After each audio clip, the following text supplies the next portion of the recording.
Hello everyone and welcome to my channel. Today you're in for a very special video, not only because we're doing a tag video, but also because this tag comes from a collaboration, my first collaboration ever here on YouTube, with the lovely and wonderful Lee Mac, who also shares the passion for classic movies. And in her channel also you can find her beautiful crochet creations and her readings too, and the films that she watches. I truly recommend you checking out her channel. She is great. And the initial idea for this tag actually came from her, from a conversation that we were having via Twitter, and we decided to come up with 10 questions around fangirling over classic movies. If there's something that mostly everyone who loves classic films share, is the fantasizing every time you watch a film or you see a picture of being part of that world. And that's where these questions about fangirling come into place. It's all about transporting you into that era and thinking, what would I have loved to have experienced? That's essentially the theme of this tag, that we really hope you enjoy and that you love. We certainly are very excited to be doing this, mostly because, again, it's something that I'm making in collaboration with someone else, and it feels really great to share what you love, especially in times like this when I think we can all use a bit of distraction and a bit of excitement and a bit of more encouragement on sharing what we love, especially if it's something fun. I've only done a tag once and I haven't seen many classic film tags, to be honest, aside from the one from Bacall Out of the Past blog. So it felt like a great idea again with Lee Mac, and I hope that you enjoyed this video. The whole purpose too is that everyone would share their answers. We'll all learn what we love and we'll all fangirl as much as we can. And again, you're all more than welcome to give your own answers. You can do it via YouTube or you can do a blog post just using the hashtag classic film fangirling. And don't forget also to give us a shout out in your video or blog post, and I will also leave the questions down in the description box and the hashtag and the links to our accounts. We will be sharing also those questions and everything via Twitter, so please follow us there too if you want to participate. It will be great, as I was saying, if you would join us. That's the whole idea of doing a tag. I'm very, very excited, and hopefully you'll enjoy this, and if anything, we'll just have fun talking about classic films, which is the whole idea of my channel. And I wanted to give thanks again to Lee once more for collaborating in this with me. It's meant the world. So that was the rambling for the explanation of this tag, as you can see. And as I've said, I'm really excited and super nervous to be doing this. So bear with me, and without any further ado, let's try to answer this super hard, because they're super great questions, for the classic film fangirling tag. Let's jump into it. The first question is, let me read. Is there one film whose quotations you identified with the most? Which one would it be? Okay, so this first question, it's kind of like the easiest for me to answer it, and I'm so glad, because this one for me alludes to one of my favorite films that you might be aware of, and that is Born Yesterday. And I talked about this in a recent video that I made about different life lessons that I've learned from the movies, and quotes from that film have had major impact in my life. So definitely the movie that I tend to quote the most and whose quotations I feel more drawn to, that would be definitely, without a doubt, Born Yesterday. I love many of its quotes. Again, it's something I covered in a recent video, but what I love about this film and its quotes is that they talk about knowledge in a way that I haven't seen in movies much, in a very inclusive way, and telling you the main thing that I got from this movie is that there's room for all sorts of things within you, and it's also about the power of knowledge and how dangerous it is to live in a world full of ignorant people. And also from a fangirling perspective, I love the dialogues with Judy Holliday and William Holden when they meet, because she is mooning over him and he's so sexy and he's so wonderful, and all the dialogue between them, her quotes, his responses, I love those quotes. I feel so again identified with. I would be Judy Holliday, and I love this film. I can't express it loudly or more eloquently than that. And that was the movie whose quotes I identify with the most.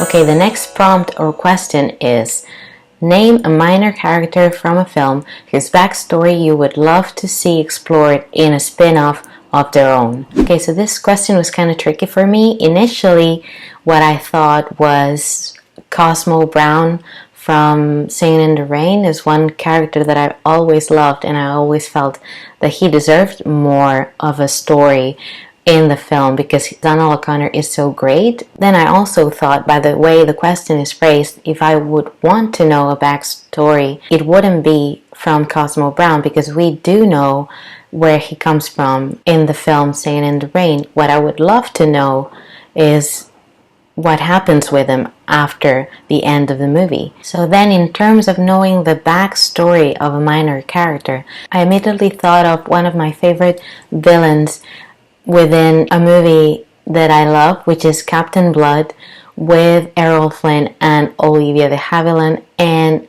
there's a character there that I've always loved and I always found so fascinating, and that is Captain Levasseur, played by Basil Rathbone. And I love this actor, and he is so great with the character. I love his not so subtle French accent, and he's wonderful, and I would have loved to know more about Captain Levasseur's character, know where he comes from, what happened to him before he meets Captain Blood. In my mind, I picture him sort of like the animated character Dick Dastardly from the Wacky Races, sort of having bad luck all the time and always losing to someone else. So I think for me, the character that I would have loved to have known the backstory of would have been Captain Levasseur from Captain Blood. Question number 3 is: if you could have been an extra in any film, which one would it have been? And there's also a follow-up question to this one, and it says, which scene would you have loved to have been a part of within that film that you're an extra on? So in this case, again, pretty tough question, because there are so many great films that I would have loved to be a part of. But when I was thinking and trying to narrow it down to just one answer, what I thought of was The Sound of Music, because I thought, well, if you're an extra in a movie, it would be great if it was set in a lovely place, because I have been to Salzburg and I can really confirm that it is a beautiful place, and I think that shooting a film there, it must have been amazing. So I would have loved to have been an extra in that movie. And talking about the scene that I would have loved to be a part of, well, for that it would have required for me to improve my status from extra to main character. So let's say that for some sort of reason a miracle happens and I go from being an extra to replacing one of the kids. So let's imagine that I'm a kid and I make it from being an extra to replacing one of the main characters who had a bad day, whatever. I'm an understudy, whatever. And I would have loved to have been a part of the musical number The Lonely Goatherd. That is one of my favorite musical numbers. I find it so crazy with the puppets, with all the kids, with Julie Andrews. It feels like so much fun to shoot, I think, and I would have loved to have been a part of that scene as a kid, singing with Julie Andrews and with Christopher Plummer and Eleanor Parker too in the scene. I would have loved that. And a scene or a sequence that I would have loved to be a part of just as an extra, it would be the song Do Re Mi, because it feels like also so much fun to shoot it, just singing and dancing all across Salzburg. Again, The Sound of Music sounds like the greatest film for me to have been a part of as an extra, to be in Salzburg with Julie Andrews, with Christopher Plummer, with the kids, being a kid. It would have been lovely, to be honest. Okay, the next prompt, number 4, is, and I'm reading again, if you could have attended any film premiere in history, which one would it have been?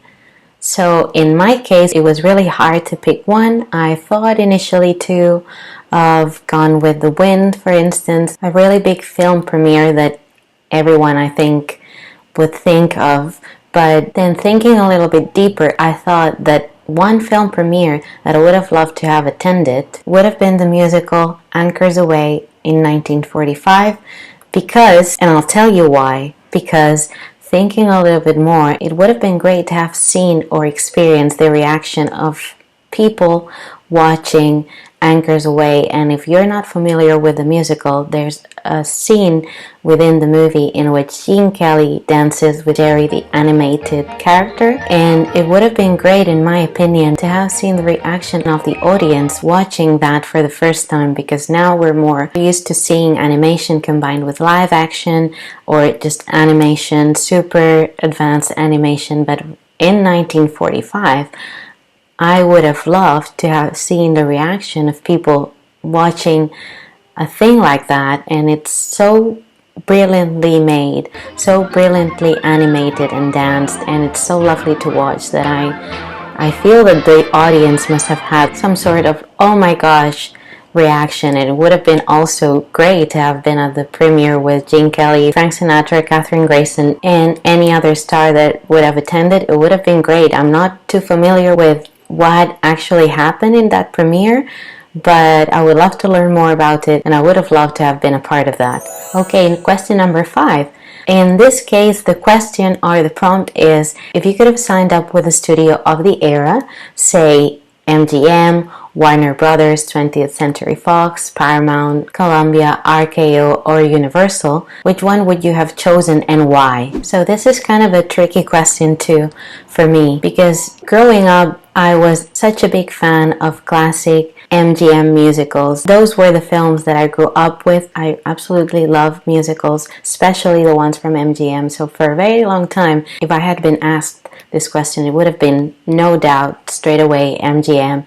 But since I was a kid, I've watched other films, I've watched more movies, and I've loved other genres like film noir, like westerns, like comedy too. And there are other studios that I've grown more fond of over the years. Paramount, because it had Alan Ladd, Audrey Hepburn, Dean Martin, Jerry Lewis, and also William Holden, which is a constant here. So it is really tricky for me to answer this question. I think I would go like when you're trying to apply to universities, you have to give like a first choice and then 2 more just in case you can't make it to the first. So I think I would approach this question like that. I think that I would have applied first to MGM, and if I busted that option, then it would be Paramount, which I would be super happy to have been signed up with. So this would have been my career as an aspiring actress in Hollywood at that era. Alright, so question number 6, and this prompt or question is, if you could take a prop or a souvenir from one of your favorite classic films, what would it be? 2 hours later. It's later along in the day. I had to stop filming because the sunlight was too intense at that moment. But we're continuing with the tag. We're continuing with the question. So for this one, I'll go also for something that it's really close to my heart. Something very sentimental in this case. Well, I think we're all a bit sentimental. And I would go for Seven Brides for Seven Brothers, which some of you might know is one of my favorite films. In fact, it is the first film that opened my eyes and my heart to classic films. And there is an item from that movie that I always found fascinating, and that is none other than the Iron Dinner Triangle, which might be a surprise for you, but I find that item super fascinating. So you have to consider that when I started watching this film, I was 4, 5, 6 years old, and I had never seen anyone use something like that. I have never seen, I think, a Western before, and it just blew my mind that iron thing, and from that moment on, it just felt like something so beautiful. It's something that Millie uses, Jane Powell, to call all the Pontypridd brothers for dinner. And I loved cooking. I dreamt of someday owning something like that and having it in a country home in my kitchen. So if I could take something from a movie, it would be the Iron Dinner Triangle from Seven Brides for Seven Brothers. And I would drive everyone crazy by using it every day. Oh my gosh, I would be so blown away, and I would proudly display it in my kitchen and probably even use it in videos like, hey, new video. And now on to question number 7. In this case, it's all about taking something too, but in this case, it's a very good question, I think, and it is: which classic film character's wardrobe would you most like to raid? So again, very good question. Lots of options here. I'm thinking Audrey Hepburn. Every film, every character Audrey Hepburn played, in fact. But I would try to go for something different in this case. And there's another actress that I particularly admire for the clothes she normally wears and for her characters, and that is Lauren Bacall.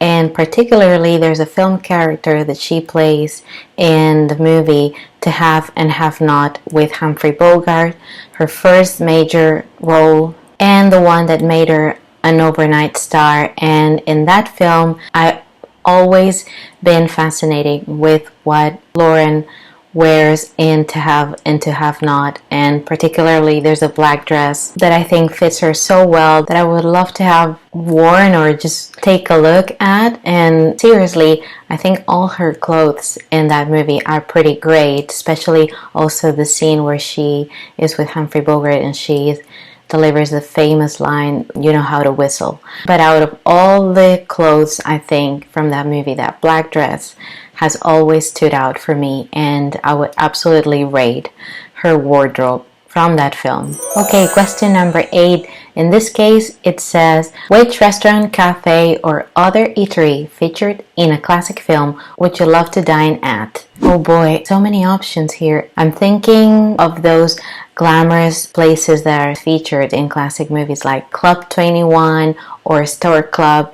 But picking out something a little bit more personal, I think it would be from a movie that I've watched many, many times, and that is The Best Years of Our Lives. And it's a movie that I adore, and especially the characters played by Dana Andrews and Teresa Wright, Fred and Peggy. I love their love story, and there's a scene in the movie in which they have lunch at an Italian restaurant called Lucia's. It's a tiny place, really nothing fancy, and they just have one beautiful and intimate scene, again in my opinion, and I've always remembered that place like, oh, this is something very nice happening, really charming, and I love Italian food, so I would love to have dinner at Lucia's. Okay, now on to question number 9. This is also a follow-up on the previous question. So now I think this is the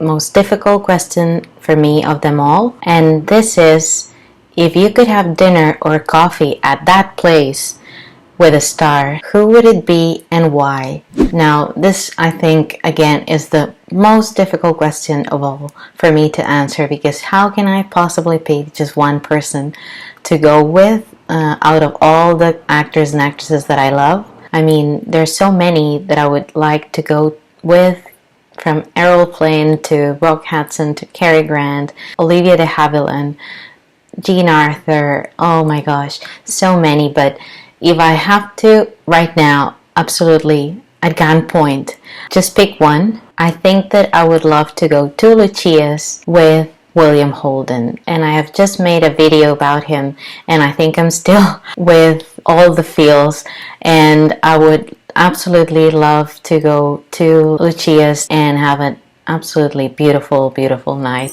Alright, and we made it to the last question, the 10th prompt or question of this tag, and that is, if you could have attended an Oscar gala, which year would you pick? And that is also a question that is really fun to answer, although also a bit challenging, because there are so many years. And I think also quite tricky because we have, at least I have never seen an Oscar ceremony, a full Oscar ceremony from that era, and that is something that I've always fantasized about because I really loved watching the Oscars when I was little, especially the ones that Billy Crystal presented.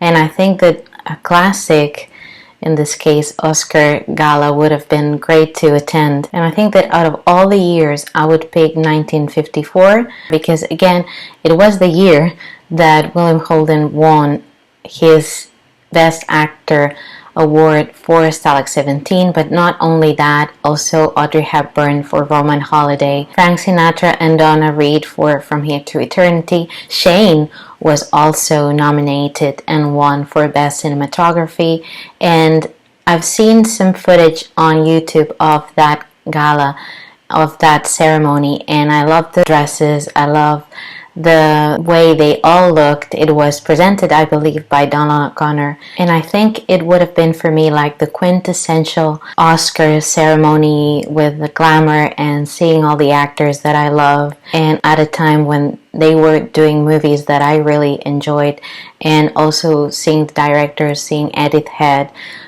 George Stevens. And yeah, that's, I think, the year that I would have picked, although it's very hard because there are also other years and ceremonies, and I would have loved to also have seen or have watched Bob Hope present, or Jerry Lewis, who also presented too. So yes, very hard to pick one, but 1954 would be my answer. Yes, those were all my answers for this tag. I'm so happy and yet so nervous and excited that something that I collaborated with can be something also that can be shared with other people and other people can participate in. So again, thank you so much to Lee for suggesting something like this. So I hope too that this is not the last time that we collaborate. I've had a lot of fun these days. It's been really great for me doing videos, sharing what I love. It's been keeping me sane in a way, and I know that for many of you too. So by all means, if you enjoyed this video, if you would like to try this tag, I will leave again all the questions, the tag, the hashtag, everything, our accounts in the description box so that you can participate if you want with a video or with a blog post, whatever is best for you, or just leave a comment down below with the answer that surprised you the most. In any case, this is all in the purpose of having fun, of doing something that we can all share and participate. So sharing is caring, and we really hope that this will entertain you. This will be something nice for you to participate or just to watch this kind of videos. I hope you enjoy it again. And just one last reminder for you all, if you want to participate, don't forget to add the hashtag and also my and Lee's account so that we can see your answers and we can share them also on Twitter. This is all again in the purposes of having fun and sharing what we love. And as always, I hope you enjoyed this video. I hope you had fun, and thank you so much for watching. Give it a thumbs up and subscribe, and see you all in my next video. Bye! And the films that she watches, so I truly have to wait. If you could have signed with a classic film fangirling tag. Yay! I wanna be part of that world.